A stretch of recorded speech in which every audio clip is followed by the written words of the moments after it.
Welcome back to glorious amplification. पिछले 2-3 video से एक प्रश्न बार बार उभर कर सामने आ रहा है। काफ़ी लोगों ने कमेंट सेक्शन में उसे पूछा है और मुझे कहा है कि आप उसका उत्तर दीजिए। प्रश्न ये है कि सर, इस परीक्षा के लिए यानी रिट में सफलता प्राप्त करने के लिए मिनिमम कितने रिवीजन होने चाहिए। अब चूँकि ये एक ऐसा सवाल है जिसका बहुत सधा हुआ और संतुलित जवाब दिए जाने की ज़रूरत थी, इसलिए मैं 2-3 दिन वेट कर रहा था ताकि इस पर अपना जवाब अच्छी तरह से स्थापित तथ्यों के साथ तैयार कर सकूं, ताकि वो आपको सेटिस्फाइड भी कर सके और आपको सफलता के करीब भी ले जा सके, आपको सफल बना सके। देखिए, हर व्यक्ति यूनिक है, हर व्यक्ति बिल्कुल अलग है और ऐसे में हो सकता है कि किसी व्यक्ति को कोई चीज़ 2 घंटे में याद हो जाती हो और वो उसका जल्दी जल्दी रिवीजन कर सकता हो।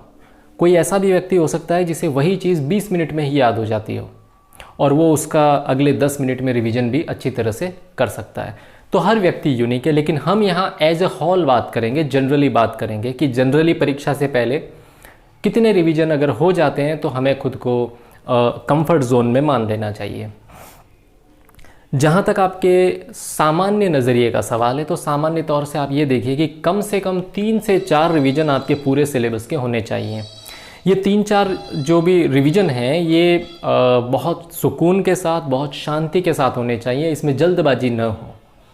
जब आप चीज़ों को रिवाइज़ कर रहे हों उस समय आपके दिलो दिमाग पर उसको तेज़ी से पूरा करने का किसी तरह का प्रेशर न हो, वरना आपको उसका सही रिज़ल्ट नहीं मिलेगा। तो ये 3-4 रिवीजन तो मस्ट है ही है। यानी फरवरी में अगर आपकी परीक्षा है, मान लेते हैं 5 फरवरी को अगर आपकी परीक्षा है, तो 5 फरवरी से पहले आपके कम से कम 3 सही रिवीजन होने चाहिए। ये तो हो गया जनरल।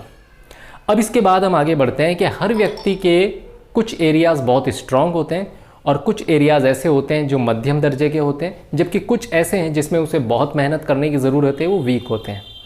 तो ऐसे में हम क्या करें कि आप भी अपने सिलेबस को बांट लें। जो आपके स्ट्रॉन्ग एरियाज़ हैं उनके आपने अगर 2-3 रिवीजन कर लिए सफिशिएंट है, लेकिन जो आपका मध्यम एरिया है और वीक एरिया है, आप कोशिश कीजिए कि इनको अधिक से अधिक समय मिले और ये पूरे सिलेबस के 2-3 बार जो रिवीजन आप कर रहे हैं, इसके अलावा भी आपके पास इतना समय हो कि आप इसको रेगुलर रिवाइज कर सकें। तो इसके लिए हम क्या रणनीति अपनाते हैं कि आप अपने जो भी सिलेबस है उसके उन एरियाज़ को छांट लें जिनमें आपको दिक्कत रहती है और उसके बाद उन्हें अलग से रिवीजन का टाइम दें। ये रिवीजन आपके सामान्य रिवीजन से अलग है। सामान्य रिवीजन बहुत सुकून से, बहुत शांति से चलेगा आपका, वो एक सिस्टमेटिक वे में चलेगा। लेकिन ये ऐसा रिवीजन होगा जो आपके वीक एरियाज़ को कवर करने के लिए है, जो आपका रेगुलर होना चाहिए और ये तब तक होना चाहिए जब तक आपकी परीक्षा ना आ जाए। कहने का मतलब ये है कि ये जो वीक एरियाज़ हैं, इसमें जब आप तथ्य इकट्ठा करेंगे और अपनी किसी कॉपी में लिख लेंगे या किताब में ही छांट के अगर आप पढ़ रहे हैं समय बचाने के लिए, तो ऐसी कंडीशन में आपको ये कोशिश करनी है कि सप्ताह में एक बार कम से कम ये चीज़ें आपके नज़रों के सामने से गुजर जाए। क्योंकि एक महीने में 4 सप्ताह होते हैं, दिसंबर और जनवरी, यानी आपके पास 8 सप्ताह अभी भी हैं उन चीज़ों को 8 बार देखने के। ये रिवीजन जनरल रिवीजन से आपका अलग है।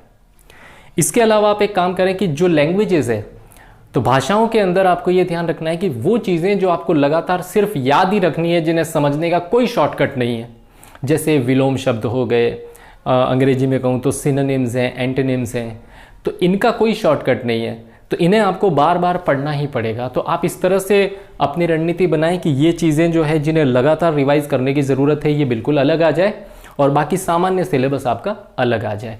इनके आपको लगातार रिविज़न करने हैं इस तरीके से कि रोज़ाना संभव नहीं है तो 3 दिन में संभव नहीं है तो कम से कम 7 दिन में एक बार ये चीज़ें आपके आंखों के सामने से गुजरनी चाहिए। परीक्षा तक कम से कम 7 से 8 बार ये आपकी नज़रों के सामने से गुजर जानी चाहिए। इसके बाद आप कंफर्ट जोन में आ जाएंगे।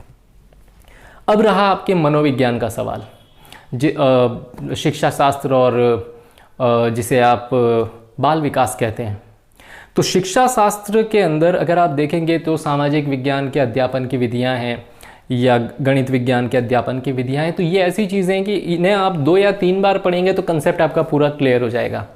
इसके बाद जो भी कुछ इसमें से प्रश्न बनेंगे आपके, मैं आपको पहले भी बता चुका हूँ कि परीक्षक उदाहरण क्रिएट करेगा, यानी चीज़ ऐसी आने वाली है जो आपने पहले देखी नहीं होगी, आपके लिए वो अनसीन है।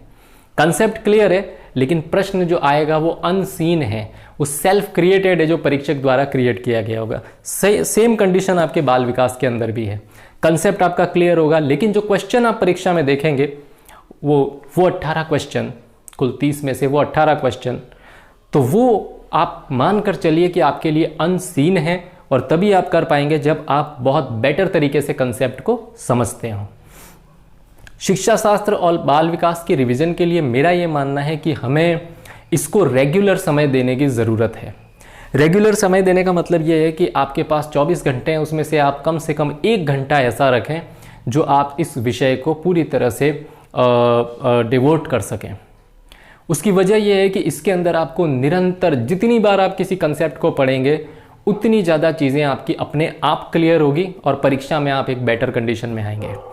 तो इन शॉर्ट हमें यह ध्यान रखना है कि सामान्य रिवीजन कम से कम 3-4 हो जाए तो सफिशिएंट है। फिर सिलेबस का वो हिस्सा जो हमारे लिए मध्यम दर्जे का है या जिसमें हम थोड़े कमज़ोर हैं, उस हिस्से को आप लें और कोशिश करें कि एक सप्ताह में एक बार तो वो चीज़ रिवाइज हो ही। ये जो डिफ़िकल्ट एरियाज आपके सिलेबस के हैं, इनका परसेंटेज मेरे अनुभव के हिसाब से आपका रहना चाहिए करीब 25 से 30%। 100% सिलेबस में से 70% चीज़ें ऐसी है जो आपके उन जनरल 3-4 रिवीजन में पूरी हो जाएगी, लेकिन ये 30% चीज़ें जो बच रही है, 25-30% चीज़ें, इसमें आपको दुगने रिवीजन की ज़रूरत है। यानी वहाँ अगर 3-4 रिवीजन जनरल वे में सफिशिएंट है, तो यहाँ आपको उसी लेवल पर जाने के लिए कम से कम 7 रिवीजन आपको देने होंगे। बेटर तरीका यही है कि आप अपने सिलेबस में उन एरियाज़ को छांट लें और उसके आधार पर तैयारी करें। भाषाओं में भी आपको यही करना है, जो मैं आपको बता चुका हूँ कि किस तरह से वो चीज़ें छांट लें जिन्हें सिर्फ याद किया जाना है, जो मेमोरी बेस्ड है। तो उन्हें आप रोज़ाना रेगुलर दिमाग अपनी आंखों के सामने से गुजारते रहें, आप कंफर्ट जोन में आ जाएंगे। अंत में एक चीज़ और मैं आपको बताऊंगा कि जो मैं बता रहा हूँ वो कोई स्थापित नियम नहीं है, वो सिर्फ मेरे अनुभव के आधार पर मैं आपको बता रहा हूँ कि मेरी स्ट्रैटेजी कैसे रहती है या मैं कैसे करता था। आप इसमें अपनी इच्छा के अनुसार, अपनी योग्यता के अनुसार, अपनी क्षमताओं को ध्यान में रखते हुए अगर किसी भी किस्म का बदलाव करते हैं तो वो ज़्यादा बेटर है। आप चीज़ों को पहले अपने अनुकूल ढालिए और उसके बाद उनको फॉलो कीजिएगा। मुझे पूरी आशा है कि इस रिट परीक्षा में हम एक सुनहरी इबारत लिखने जा रहे हैं और इतिहास का ये पन्ना आपकी आने वाली पीढ़ियों के लिए बहुत प्रेरक साबित होगा। जय हिंद।